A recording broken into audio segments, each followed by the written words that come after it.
நான் தங்கி இருக்கிற வீடு 1.5 கோடி. ஆமாம், எனக்கு இருக்கிற காரே கோடி. இந்த வாரத்தில் கூட சென்னையில் ஒரு 5 கோடிக்கு ப்ராப்பர்ட்டி பார்த்துருக்கோம். சீக்கிரமாக வாங்க போகிறேன். நான் ஐஸ்வர்யத்தை பற்றி ஒரு பிரசங்கம் பண்ணுகிறார். பண்ணி இவர் ஐஸ்வர்யவனாக மாறிவிட்டார் அப்படின்ற இந்த கிரிட்டிக்ஸ்லாம் சொல்கிறாங்க. நான் சொல்கிறேன், நான் பிரசங்கம் பண்ணுறது எனக்கே வேலை செய்யலைன்னா அப்புறம் எப்படி உங்களுக்கு வேலை செய்யும்? பாருங்கள், ஏழைக்கு கொடுக்கறது வேற, இறைவனுக்கு கொடுக்கறது வேற. தேவையில் இருக்கிறவர்களுக்கு கொடுப்பதும் தேவனுக்கு கொடுப்பதும் ஒன்றும் கிடையாது. அங்கே ஒருத்தர் சைக்கிளே இல்லாமல் வந்துக்கிட்டு இருக்கிறாரு. அவர் கொடுப்போம், நான் சொல்கிறேன் கொடுங்க. ஆனால் அது ஊழியருக்கு கொடுத்ததா கணக்கில் வராது, அது ஒரு ஏழைக்கு கொடுத்ததா தான் கணக்கில் வரும். ஆனால் நீங்கள் எனக்கு கொடுக்குறது, தேவனுக்கு கொடுக்குறது, தேவையில் இருப்போன்றது கொடுக்கறது இல்லை. நான் இந்த வார்த்தையை கனம் பண்ணி, இந்த அபிஷேகத்தை கனம் பண்ணி நான் ஓகேங்க, பிரசங்கத்தை முடிச்சிட்டானா? ஏழைகளுக்கு கொடுக்குதா கர்த்தருக்கு கொடுக்குறதா கணக்கில் வராது அப்படின்னு சொல்றாரு. ஏழைக்கு கொடுத்தது ஏழைக்கு தான், அது கர்த்தருக்கு கொடுத்தா ஆகாது. நீங்க கர்த்தருக்கு தனியா கொடுக்கணும் அப்படின்னு அலெக்ஸ் ஒரு விளக்கத்தை கொடுக்குறாரு. பைபிள் என்ன சொல்லிருக்குது? ஏழைக்கு இறங்குகிறவன் கர்த்தருக்கு கடன் கொடுக்கிறான். அதே மாதிரி ஏழைகள் என்ன யாருங்க? பணத்தில் குறைவா இருக்கிறவங்க, வீடு இல்லாதவங்க, சட்டை இல்லாதவங்க, இந்த மாதிரி வசதி வாய்ப்புகள், மனிதனுடைய அடிப்படை தேவைகள் இல்லாத ஒரு மனிதனுக்கு அவன் வந்து ஏழை. காசு இல்லாதவங்க பேர் இன்னைக்கு வந்து ஏழை. அந்த காசு இல்லாதவங்களுக்கு நீ கொடுத்தீங்கன்னா, படிக்காதவங்க, ஏன்னா பணம் சம்பாதிக்க முடியாதவங்க, கால் கை இல்லாதவங்க, இப்படியாப்பட்டவங்களை நீ கொடுத்தீங்கன்னா, ஒரு மனிதனுக்கு கொடுத்தாங்கன்னா அது கர்த்தருக்கு கொடுத்ததா கணக்கு அப்படின்னு இந்த பைபிளில் தெளிவாக போட்டிருக்கு. ஆனால் அலெக்ஸ் நான் சொல்றாரு, ஏழைக்கு கொடுத்ததா ஏழைக்கு தான், அது கர்த்தருக்கு பாஸ்டருக்கு கொடுத்ததா, சர்ச்சுக்கு கொடுத்ததா, இறைவனுக்கு கொடுத்ததா, கடவுளுக்கு கொடுத்ததா, அது கணக்கில் வராது. நீங்கள் கடவுளுக்கு தனியாக கொடுக்கணும் அப்படின்ட்டு. ஏன்னா பணம் என்ன மரத்தில் காய்க்குது?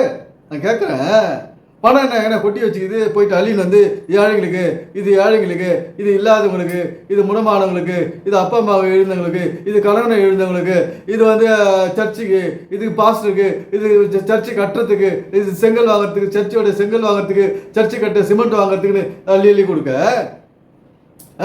இதெல்லாம் காசு என்ன கொட்டி வச்சுக்குதா? இல்லை மரத்தில் காய்க்குதா காசு? இந்த வசனத்தை வந்து தங்களுக்கு சாதகமாக இவங்கெல்லாம் மாத்துறாங்க.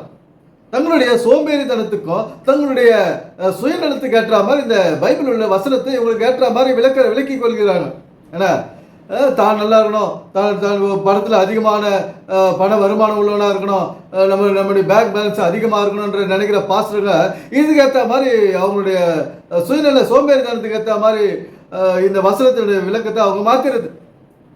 ஆனால் ஒன்று சொல்கிறேன், நீங்கள் கேட்டுங்க நண்பர்களே, இந்த மாதிரி ஆட்கள் வந்து நீங்கள் போய் அவங்ககிட்ட காணி கொடுத்தீங்களா, அவங்க தான் பணக்காரலாக இருப்பாங்க, எல்லா வசதி வாய்ப்புகளும் உடையவளாக இருப்பாங்க. ஆனால் காணிக்க கொடுக்குற, காசு கொடுக்குற உங்களுடைய நிலைமை கேள்விக்குறிதான். உங்களுடைய இவரை இப்போ அலெக்ஸ் போன்றவர்களுக்கு நீங்கள் காணிக்க கொடுத்தீர்களானால் உங்களுடைய எதிர்காலம் அழிந்துவிடும் என்பதில் நிச்சயமாக நான் சொல்லிக் கொள்கிறேன். நண்பர்களே, இந்த மாதிரி ஒரு சுயநலவாதிகள், இவங்க யாரு? சுயநலவாதிகள்.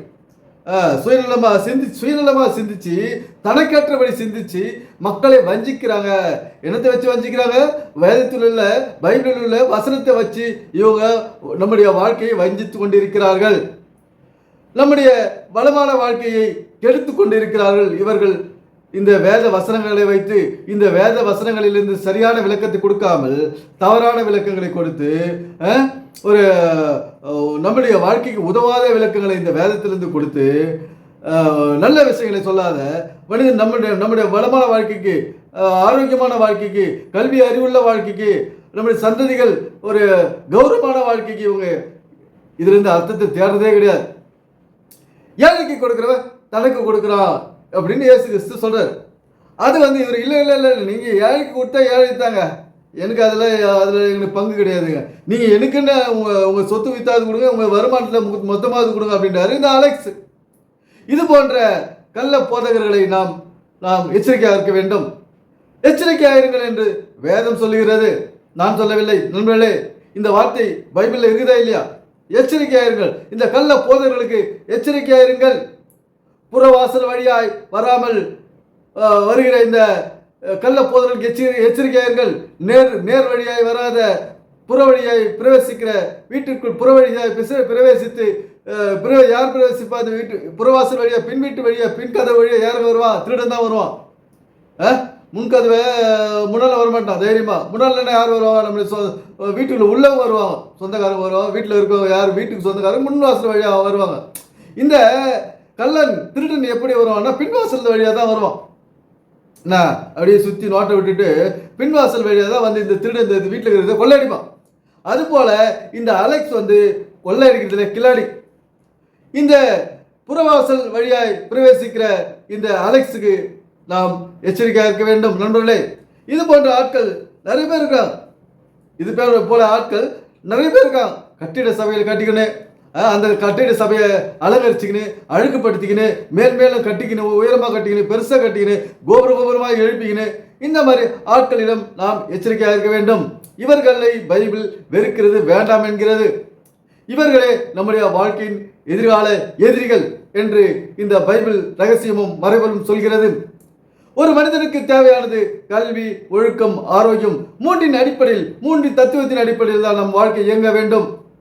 இவங்கெல்லாம் அதை பற்றிலாம் பேசுறது கிடையாது. கல்வி பற்றி பேச மாட்டாங்க, ஆரோக்கியத்தை பற்றி பேச மாட்டாங்க, ஒழுக்கன்றது என்னது அது மாதிரி எதை பற்றியுமே பேச மாட்டாங்க. இவங்களுக்கு தேவையான பணம் பணம் பணம் பணம் பணம். இந்த பணத்தை எப்படி சம்பாதிக்கிறது, எதன் மூலம் போய் சம்பாதிக்கிறது, அந்த வழியில் அவங்க சொல்ல மாட்டாங்க. பணத்தை கொண்டா பணத்தை காணிக்க கொண்டா நான் கட்டணம் கோபுரம் சொல்லிட்டு பல கோபுரங்களை கட்டின்னு போய்க்கிறாங்க. இப்போ என்னாச்சு, ஈசிஆர் சென்னையில் ஈசிஆர் ரோட்டில் இவர் ஸ்டீபன் கார்ஸ் அவர் வந்து பெரிய புது கோபுரத்தை கட்டிக்கிறார். இந்த மாதிரி கோபுரங்கள் தான் அதிகமாகும். பால்ஜநகரம் கோபுரம், அவங்க அப்பா ஒரு கோபுரம், மோகன் சிலாசஸ் ஒரு கோபுரம். இது மாதிரி கோபுரங்கள் தான் அதிகமாகுது. ப்ரேயர் டவருக்கு வேறு ப்ரேயர் 24 மணி நேரம் ஜபம் பண்ணுறாங்க நமக்காக. நீ என்னத்தை ஜபம் பண்ணி என்ன இந்த உலகத்தில் எல்லாருடைய பிரச்சனை தீர்ந்தது அதை கொஞ்சம் நோட் பண்ணி சொல்லுங்களேன். இந்த உலகத்தில் வறுமை இருக்குது, வியாதி இருக்குது, எத்தனையோ பிரச்சனை இருக்குது.